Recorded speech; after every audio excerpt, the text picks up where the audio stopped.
The biggest threat to America is not Al-Qaeda, it's not ISIS, it's not Putin, it's not any of these guys, it's China.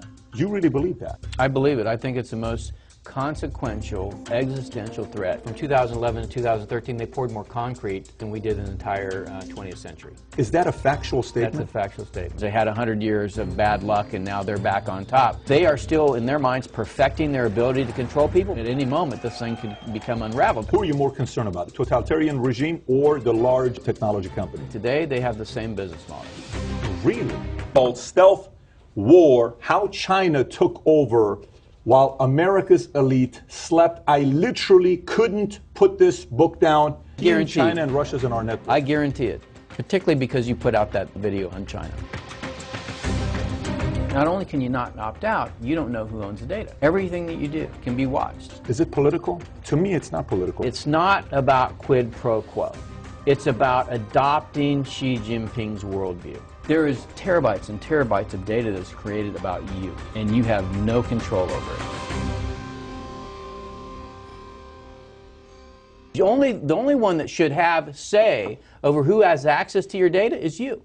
That's what it means to live in a democracy, okay, in a digital world, right? Because if your data is encrypted, they can't actually see what your data is, but they can certainly see what China's doing. I mean, that piece, I'm confident that we have an understanding of what they're doing within our networks. Just their actual protecting that or preventing that from happening doesn't occur. That's why, by the way, China built the Great Firewall, because they wanted to protect their population, because they realized that if they didn't protect their population, then globalization and the open internet would allow for democratic values to seep in. So they wanted to protect their people from influence that came from outside the country. You think that's a good move? The emergence of the 5G world in China. So you walk into a restaurant after you've ordered your food, and a camera picks you up and you say, hey, David, welcome, here's your food, right? So you're starting to get the feel of what a 5G world is. And what is a 5G world? The platform is the network. So this is mobile computing paired with a pipe. 5G is computing and networking combined on the same platform. So this goes away. You walk outside your door and you say Uber. You don't get on your phone and say, I want an Uber. You just say Uber. Camera picks up your face or a microphone picks up you. Come on. That's what 5G is. That's what 5G is.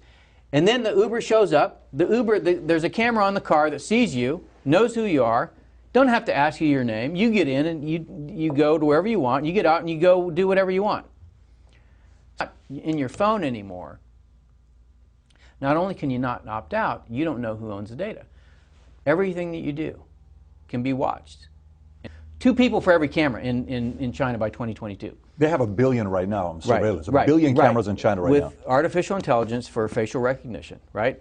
So all of this is getting built right now in China. And who's helping them do it? Microsoft, Google, right? All of these companies that want to deploy this world into our country. As you build the network, then those proliferate. So 4G network, 10,000 devices per square mile. 5G network, 3 million devices per square mile. You're not going to carry 12 smartphones. You may not even carry a smartphone. 10,000 to 3 million? 10,000 to 3 million. That's what 5G does. The connectivity explodes. Right? So that allows you to put devices literally everywhere that can make your life more convenient or can track you. So it really becomes a network of machines, not a network of people. But more importantly, there is terabytes and terabytes of data that's created about you, and you have no control over it. And the people that do have control over it are the large tech companies, and increasingly, because 5G, not just Huawei builds a network, but the 3GPP standards, which is the industry standard-making body, has been dominated by China. And so not only the standards have been dominated by China, the underlying patents for the technology of 5G have been dominated by China. So even if you're not building Huawei, you're still building Chinese technology into your network. So you have Baidu, Alibaba, Tencent, Huawei, you have the technology, and you have the app services and business models. You have everything you need, right? So you used to have Facebook, Amazon, Netflix, Google dominant. As those other companies become dominant because they've created the 5G world, now you're going to see the ability for China to deploy control literally everywhere.